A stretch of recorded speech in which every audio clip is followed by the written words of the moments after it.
Merci d'avoir cliqué sur notre première vidéo long format. Pour marquer le coup, nous allons débunker un sujet épineux, la résistance souvent moquée des soldats français en 1940.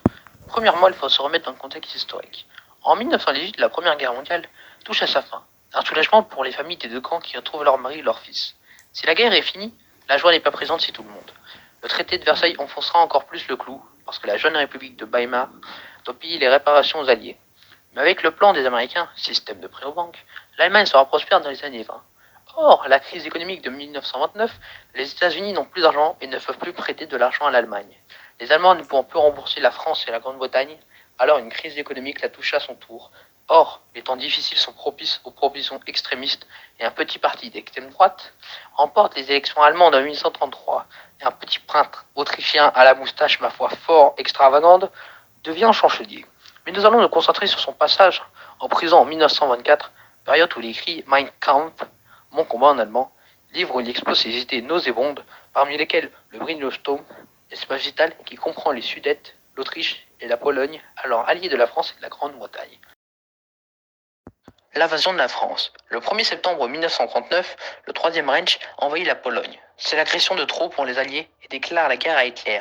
Les Français se mobilisent et rejoignent la ligne Maginot, ensemble de fortifications construites tout au long de notre frontière avec l'Allemagne. Rien ne bouge. C'est la drôle de guerre. Le 10 mai 1940, les Allemands se décident enfin à attaquer. C'est la Bricksteck et la réalisation du plan jaune. Plan qui consiste à faire une diversion en Belgique et attaquer avec le gros des forces les Ardennes, alors réputées infranchissables. Nos armées se retrouvent coupées en deux. Les généraux français Gamelin, Pétain, Weygand n'ont pas retenu les leçons de la Grande Guerre et préféraient la défense à tout prix, ligne Maginot, que condamnait alors le colonel de Gaulle dans son livre, vers l'armée de métier qui avait déjà compris l'importance de l'emploi des chars. Force en présence. Du côté français, 5 millions d'hommes furent mobilisés et nous pouvons aussi compter sur la présence de 1400 pièces d'artillerie et plus de 4204 chars, dont 316 000 anglais et 416 avions composent le corps expéditionnaire britannique commandé par le général Gord. Or, du côté allemand, ils sont en légère infériorité numérique avec 335 000 hommes, 3 778 avions, 7 378 pièces d'artillerie et 2444 chars. Comme nous pouvons le remarquer, les Français ont plus d'hommes, plus de pièces d'artillerie, mais seulement ont renforcé leurs chars et leur aviation en accord avec la stratégie de la Blitzkrieg.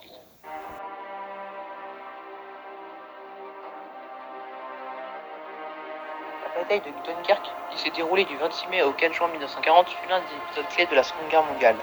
Après l'avancée fulgurante de l'armée allemande en France et en Belgique, plus de 400 000 soldats britanniques et français se retrouvèrent encerclés dans le port de Dunkerque, sans espoir apparent de retraite.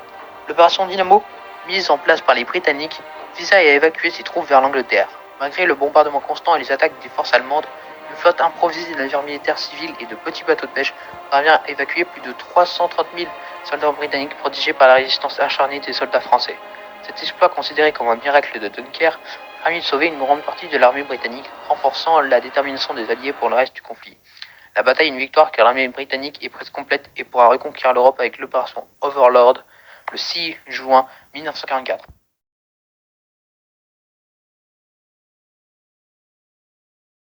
Le Stone qui s'est déroulé du 15 au 16 mai 1940, situé près de Sédenne, la petite communauté de Stone devient le théâtre de combats acharnés entre les troupes françaises et les forces allemandes. Les soldats français, notamment ceux de la 66e régiment d'infanterie et de la 3e division cuirassée, opposent une résistance déterminée de la part des BA-bis français face aux blindés allemands. La ville singe de main à 17 emprises en seulement 3 jours, soulignant l'intensité des affrontements. Malgré leur bravoure, les Français finissent par céder face à la supériorité des forces allemandes. La bataille de Stone, parfois appelée le Verdun de 1940, est aujourd'hui reconnue pour l'héroïsme des troupes françaises, même si elle est soldée par une victoire tactique. Elle illustre la victoire et l'acharnement des soldats français guidés par des chefs qui n'ont rien appris de la Grande Guerre et qui sont complètement déplacés par les combats de mai 1940. Campagne des Alpes débute lorsque l'Italie de Benito Mussolini déclare la guerre à la France et au Royaume-Uni le 10 juin 1940, inspiré par les succès initiaux de l'Allemagne nazie en Europe. Mussolini espère obtenir des gains territoriaux rapides et renforcer son empire en Afrique et en Méditerranée. Cependant, l'armée italienne n'est pas prête pour un conflit de telle ampleur.